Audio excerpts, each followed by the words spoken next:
Hello, everyone. Thank you for joining us. Coming up, we are tracking a major news story out of Israel with massive prophetic implications. I'm Christopher, joined by Amira and David, and this is TOL Ministries News Watch.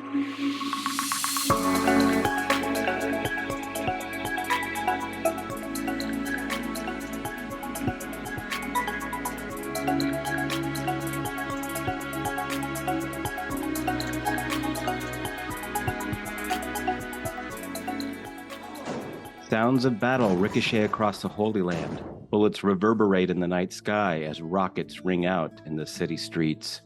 Israel is a nation at war. However, amidst the ashes of war, a new type of ash may soon be seen in the Holy Land. For the Jewish faith, it's a sacred ash, one that fulfills an Old Testament ceremony. At the center of the ceremony are 5 seemingly normal cows. However, these are not your everyday cow. No, these cows have been bred, born, and chosen to fulfill the sacred ritual. These 5 heifers have traveled halfway across the world, all the way from Texas, USA to an undisclosed location in Israel. This is the work of an interfaith collaboration between Christians and the Temple Institute. These 5 heifers are red heifers. They are without blemish or defect and must have never borne a yoke. The red heifers fulfill the only Mosaic law where the color of the animal is specified. They must not have even one hair that is not red grown on them until the sacrifice has been completed. Having reached the age of 3 years old, the heifers are now ready for sacrifice. The Temple Institute, founded in 1987, has been working for decades to fulfill their goal of building the third temple in Jerusalem. And the Temple Institute is wasting no time and will likely be sacrificing these heifers this year on Passover.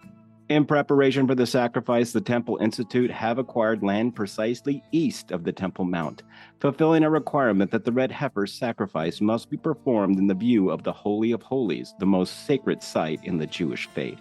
The land, purchased 12 years ago, is owned by Rabbi Yitzhak Mamo, associated with UV Jerusalem, a group dedicated to preserving Israel's history and educating future generations. And one of the big projects that we are working now is the red heifer. Yes. And we do it together with the American organization. His name is Boneh Israel. Boneh, which means build. Yes. So we want God build the temple. This is the main goal.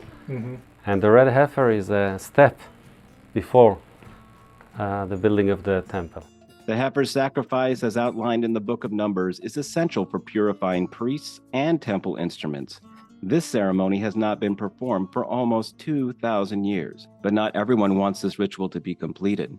A January 14, 2024 social media post from a spokesman for Hamas declared that the red heifers were part of the motivation of the devastating terror attack on the Israelis on October 7, 2023. The security situation in Israel is tentative, but currently the red heifers remain in a secure, undisclosed location. There are plans to move them to a visitor center in Shiloh, where the tabernacle of the Lord once stood for nearly 400 years. So now we don't have the tabernacle tent, but we have the red heifer, and Be'ezrat Hashem, with the help of God, it will be the second step to the temple in Jerusalem. This has been a journey of many steps, and while the first steps may have begun in the pastures of Texas, many hope and pray that it will end on the marble flooring of a new temple in Jerusalem. For TOL Ministries News Watch, this is Christopher reporting. And now let's join David, Christopher, and Amira in the TOL News Watch studio. So, David, you're a Christian. Why should Christians care about a third temple? That's a great question, Chris. So you're correct. We don't need a temple because, as we saw when Jesus died, the veil in the Holy of Holies ripped, showing that we had access to God. Jesus paid in that sacrifice for the sins past, present, and future of everyone who's going to believe in him or has believed in him. Where it does become very interesting, however, is looking at biblical prophecy, because we see, looking back to Daniel 9, Daniel in that book showed that the Antichrist is going to exalt himself in this temple that is not yet built, the third temple.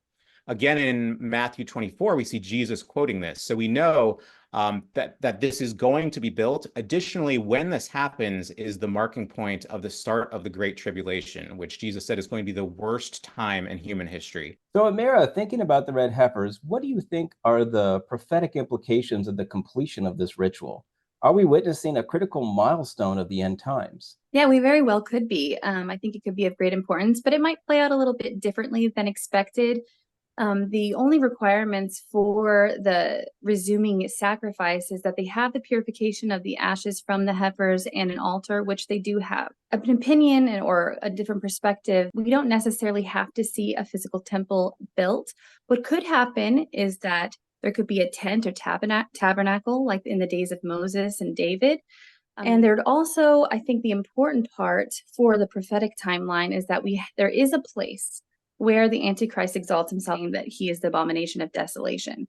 It says that this is God's temple or the holy place, but we know that without God's presence in it, it cannot be his temple. So what I believe happens is that they're going to either have the real Ark of the Covenant or maybe a really good lookalike that they pass off as one, because it has the mercy seat. This is the throne of God, and this is incredibly important. And it could represent that seat that the Antichrist is going to sit on, where he seats himself in God's temple, declaring himself to be God.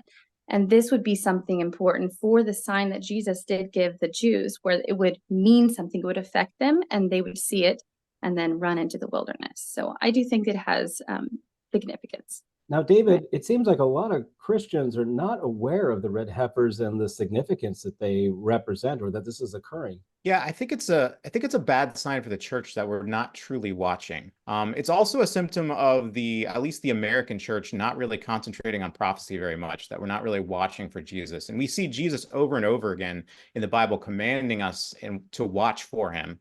So I think it's important to sort of sound the alarm bell of, hey, these events are not a fulfillment of the prophecy, but we should be watching because God gave us all the Bible for a reason, and he gave us the prophecy so we could see what's going to happen and see his foreknowledge of the events. So all of these seemingly random and violent acts of war, God knew about and is still working through the evil parts of this world to bring about his will. Final question for you, Amira.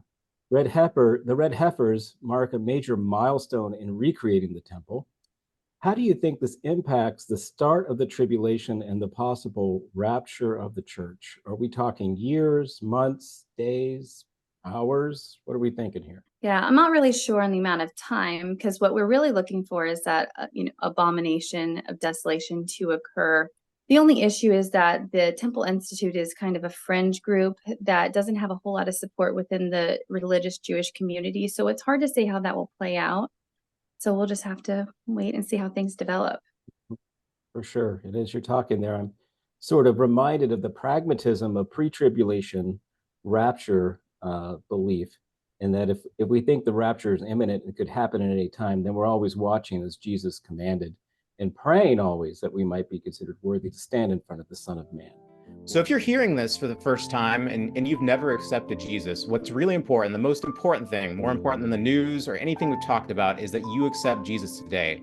Jesus came and died. He died for everyone's sins. There's nothing you've done that's so bad that he can't forgive you. And all you have to do today is believe on him. Believe that he's the Son of God, that he came to die, that he was raised again, and put your faith on him today and confess him as Lord. If you've done this for the first time today and you've prayed and accepted Jesus and confessed him as your Lord, please let us know. We have an email down below, info@tolministries.com. We would love to get you a Bible, get to know you, and also just to help you find a home church. It's really important to just get plugged in with other believers that can help you grow. So if you're already a Christian and you feel that passion and tug on your heart to be part of our online ministry where we're evangelizing the lost online every single day, please join us. Go to tolministries.com, send in an application, and we would love to have you join our community and spread the Great Commission with us. So please join us today. If you've enjoyed our message today, please subscribe to our channel. In addition to keeping you informed, subscribing helps us reach our goal of 500 subscribers, which may unlock even further functionality on YouTube, such as adding the clickable link to the ministry in the description. And until next time, be always on watch and pray that you may be able to escape all that is about to happen, and that you may be able to stand before the Son of Man. We'll see you next time, everyone.